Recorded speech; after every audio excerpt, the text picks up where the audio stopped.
Heart of Darkness, novella by Joseph Conrad that was first published in 1899 in Blackwood's Edinburgh magazine and then in Conrad's Youth, and two other stories, 1902. Heart of Darkness examines the horrors of Western colonialism, depicting it as a phenomenon that tarnishes not only the lands and peoples it exploits but also those in the West who advance it. Heart of Darkness is one of the intense stories that expose the horrifying depths of human corruption and social psychological dysfunction in Africa's continent. This novel stretched a little over the facts of the situation between Victorian values and modern principles. Yet, like the Victorian novelists before it, this work relies on tradition as heroism which is still under threat in changing society. Heart of Darkness, like most of the best early 20th century modernist writing, is as much about exile, bewilderment, and profound doubt as it is about imperialism.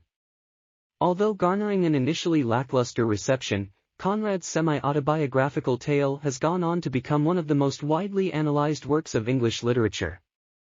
Critics have not always treated Heart of Darkness favorably, rebuking its dehumanizing representation of colonized peoples and its dismissive treatment of women.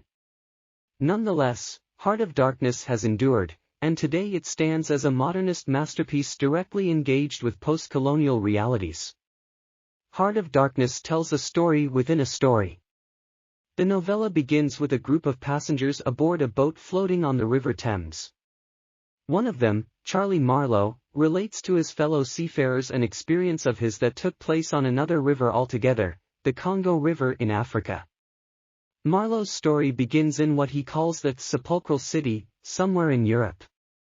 There, the company, an unnamed organization running a colonial enterprise in the Belgian Congo, appoints him captain of a river steamer. He sets out for Africa optimistic of what he will find. But his expectations are quickly soured. From the moment he arrives, he is exposed to the evil of imperialism, witnessing the violence it inflicts upon the African people it exploits. As he proceeds, he begins to hear the story of a man named Kurtz, a colonial agent who is supposedly unmatched in his ability to procure ivory from the continent's interior. According to rumor, Kurtz has fallen ill, and perhaps mad as well, thereby jeopardizing the company's entire venture in the Congo.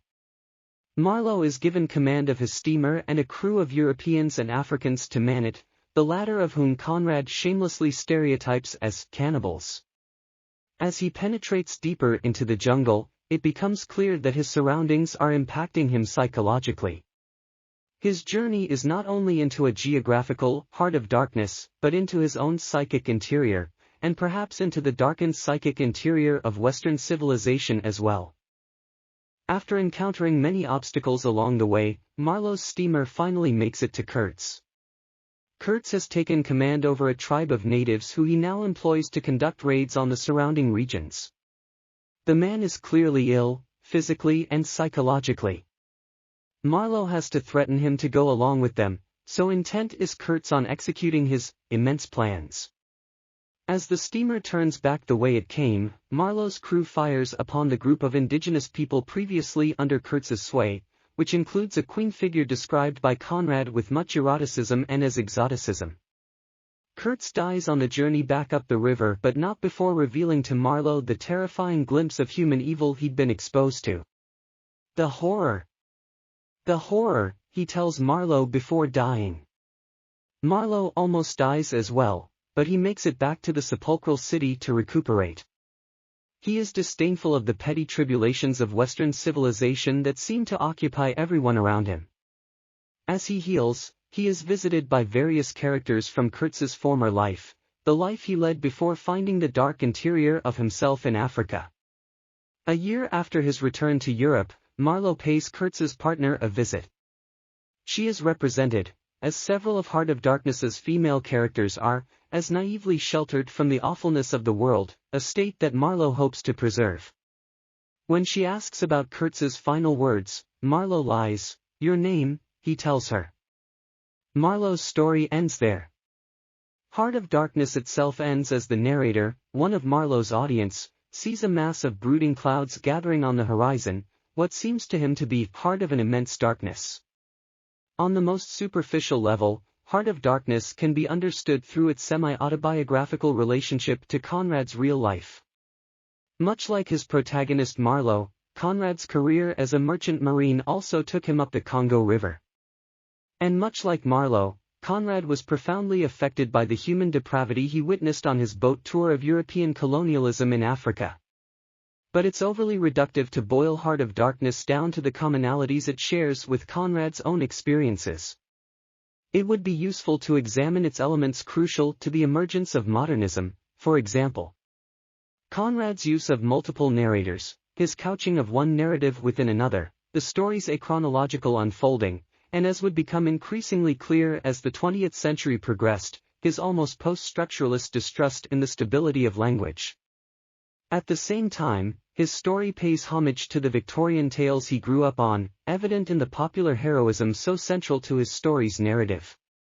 In that sense, Heart of Darkness straddles the boundary between a waning Victorian sensibility and a waxing modernist one. One of the most resoundingly modernist elements of Conrad's work lies in this kind of early post-structuralist treatment of language, his insistence on the inherent inability of words to express the real, in all of its horrific truth. Marlowe's journey is full of encounters with things that are unspeakable, with words that are uninterpretable, and with a world that is eminently inscrutable. In this way, language fails time and time again to do what it is meant to do, to communicate. It's a phenomenon best summed up when Marlowe tells his audience that it is impossible to convey the life sensation of any given epoch of one's existence, that which makes its truth, its meaning, its subtle and penetrating essence. We live, as we dream, alone. Kurtz, as eloquent as he may be, can't even adequately communicate the terrifying darkness he observed around him, the horror.